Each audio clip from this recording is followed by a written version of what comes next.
का होता है कि आप अपने परिवार के बेटे को, परिवार के सदस्य को खो दें। और अगर सुरक्षा को लेकर के अगर सुरक्षा नियमों का पालन हुआ होता तो इतना बड़ा हादसा नहीं होता।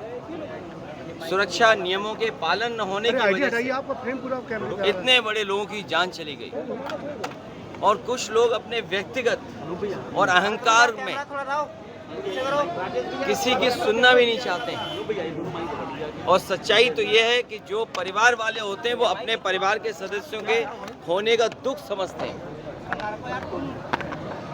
ये दुखद घटना हुई है और परिवार के लोगों की मदद हो इनकी।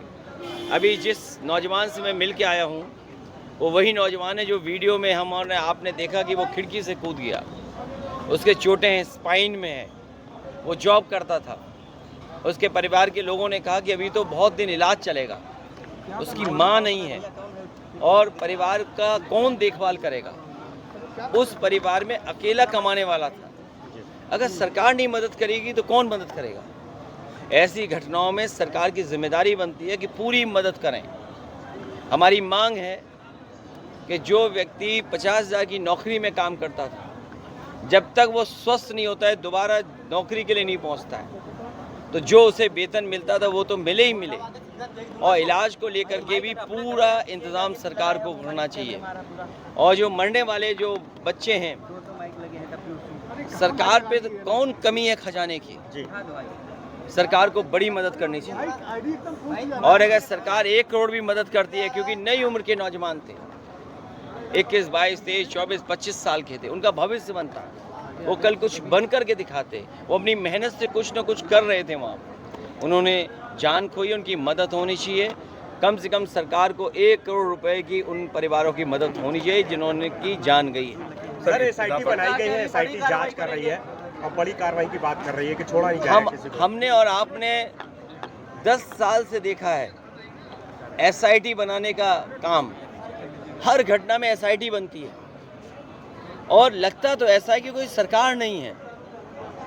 और सरकार है तो सरकार नियमों का पालन क्यों नहीं कराती। और इस सरकार में जो नक्शे पास हुए होंगे, जो एनओसी मिले होंगे, फायर एनओसी तब मिलेगा तब जाकर के नक्शा पास होगा। लेकिन कौन लोग थे जो फायर एनओसी के लिए अपनी जेब भरते थे और जेब का खजाना कहाँ तक लेकर के जाते थे। लगता तो ये कि 10 साल से कोई सरकार ही नहीं थी। और जब भ्रष्टाचार हावी हो जाएगा मानकों पर तो क्या फैसला होगा। इस सरकार में भ्रष्टाचार हावी हो गया है मानकों पर। इसकी वजह से भ्रष्टाचार चरम सीमा पर है। और जो सरकार भ्रष्टाचार से बनी है वो भ्रष्टाचार तो करेगी, क्यों नहीं करेगी। आपको याद होगा जब होटल लिवाना में आग लगी थी तो इस सरकार ने क्या क्या कहा था। यही मुख्यमंत्री जी ने कहा था कि बुलडोजर चल जाएगा 24 घंटे में। क्या उस बिल्डिंग पे बुलडोजर चला आज तक। गरीबों को उजाड़ने के लिए किसने आग लगा दी थी, याद कीजिए, यहीं पर लखनऊ में। और ये सरकार तो वो है जो अहंकार जिसके अंदर है, अहंकार में चूर है, उन्हें कुछ दिखाई नहीं देता, न समझते हैं। हमने आपने देखा कि किस तरीके से अकबर नगर के लोगों को बुलडोजर चला करके हटा दिया गया। तो आखिर बुलडोजर किसका इंतजार कर रहा है। ये सरकार तो वो है, अगर किसी को परेशान करना है तो इन नियमों को लेकर के उनकी बिल्डिंगों को बंद कर देते हैं। याद कीजिए इलाहाबाद में जो कोचिंगें बंद हुई, उस आंदोलन को दबाने के लिए कोचिंगों पर क्या कहा गया कि फायर और सेफ्टी के पूरे मानक नहीं करते हैं, इसलिए इनको बंद कर देना चाहिए। और अगर उस समय सरकार ने ध्यान दिया होता, या लिवाना में जब आग लगी थी तब ध्यान दिया होता, या चारबाग में जब आग लगी थी तब ध्यान दिया होता, या अभी कुछ दिन पहले आग लगी तब ध्यान दिया होता, और दिल्ली में जब आग लगी तब ध्यान दिया होता, तो शायद हमारे ये नौजवान जिनकी 15 लोगों की जान गई, इनकी जान नहीं जाती। सुरक्षा के नियमों का पालन सरकार करती तो इतने बड़े पैमाने पे जान नहीं जाती। कि ऐसा लग रहा है कि 10 साल से सरकार ही नहीं थी। लग तो ये रहा, क्योंकि आप जो सवाल पूछ रहे हो 2016 की बात कर रहे हो, तो इसका मतलब पिछले 10 साल से कोई सरकार नहीं थी इसका मतलब। और अगर सरकार भी थी तो भ्रष्टाचार से अपनी जेब भर रही थी। मुझे दुख उससे ज़्यादा उन चैनलों पर है जो हाईलाइट करके 2016 को याद दिला रहे हैं। कम से कम उन चैनलों को इस तरह का काम नहीं करना चाहिए। अपनी जेब भरने के लिए खराब न्यूज़ नहीं चलानी चाहिए, गलत न्यूज़ नहीं चलानी चाहिए। अगर आपके चैनल इस बात के लिए हैं कि आप सरकार को खुश करेंगे, और हम लोगों ने तो वो भी देखा कि मुख्यमंत्री जी बीजेपी की कार्यकर्ता जब महिला अपने दुख बता रही थी, वो महिला जब अपना दुख बताना चाहती थी कि हम बीजेपी के बहुत समर्थक हैं, बीजेपी के कट्टर समर्थक हैं, मेरे घर परिवार के बेटे के साथ ये हादसा हो गया, जान चली गई, तो याद है क्या मुख्यमंत्री जी कह रहे थे कि भाषण मत दो, और पता नहीं उसके बाद क्या कहा होगा, चैनल ने म्यूट कर दिया। बताओ, चैनल म्यूट कर दे रहे हैं, इसका मतलब और कुछ क्या कहा गया होगा तो कोई नहीं जानता है। सर घटनाएं जिम्मेदारी बड़े अधिकारियों की बनती है, और बड़े अधिकारियों क्यों बचा रहे हैं? देखिए, बड़े अधिकारी बड़े होशियार होते हैं, वो सीधे घटना में मुख्यमंत्री जी को ले आए। अब मुख्यमंत्री जी फेस बन गए। जिन अधिकारियों की वजह से ये घटना हुई, वो मुख्यमंत्री जी को सामने आगे कर दिए। अब मुख्यमंत्री जी को जवाब देना पड़ेगा।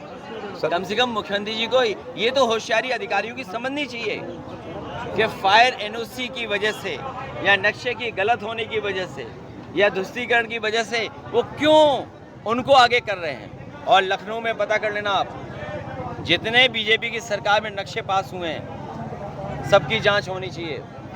फायर एनओसी जहां पर हुआ उसकी भी जांच होनी चाहिए। अब ये सरकार, क्योंकि सरकार भ्रष्टाचार से बनी है, तो भ्रष्टाचार तो करेंगे ही करेंगे। डर के मारे बोर्ड हटा ले। और दूसरा, क्योंकि अब इस छापेमारी में इसके बहाने जेब भरने का और मौका मिल जाएगा, चेहरा छुप जाएगा नहीं। एनओसी पाने के लिए आप पता करना, एनओसी पाने के लिए क्या नहीं करना पड़ता है। नक्शे तब बनता है जब पहले एनओसी मिल जाता है, और कितने साल के लिए एनओसी मिलता है वो भी एक प्रोसीजर है। तो आखिर कौन लोग हैं जो एनओसी के लिए अपनी जेब भर रहे थे? ये बीजेपी की सरकार में केवल जेब भरना का काम है। सर, अयोध्या राम मंदिर मामले में एसआईटी ने अपनी जांच सौंप दी है, आप किस तरह देखते हैं, क्या कहेंगे? उसमें ये सिंधी समाज की वो चांदी की शिला का हिसाब किताब है कि नहीं है? अभी तो एक परत और निकल आई कि चांदी की शिला गायब हो गई, हीरे जवाहरात गायब हैं, सोने की ईंट गायब है, न जाने क्या क्या गायब है।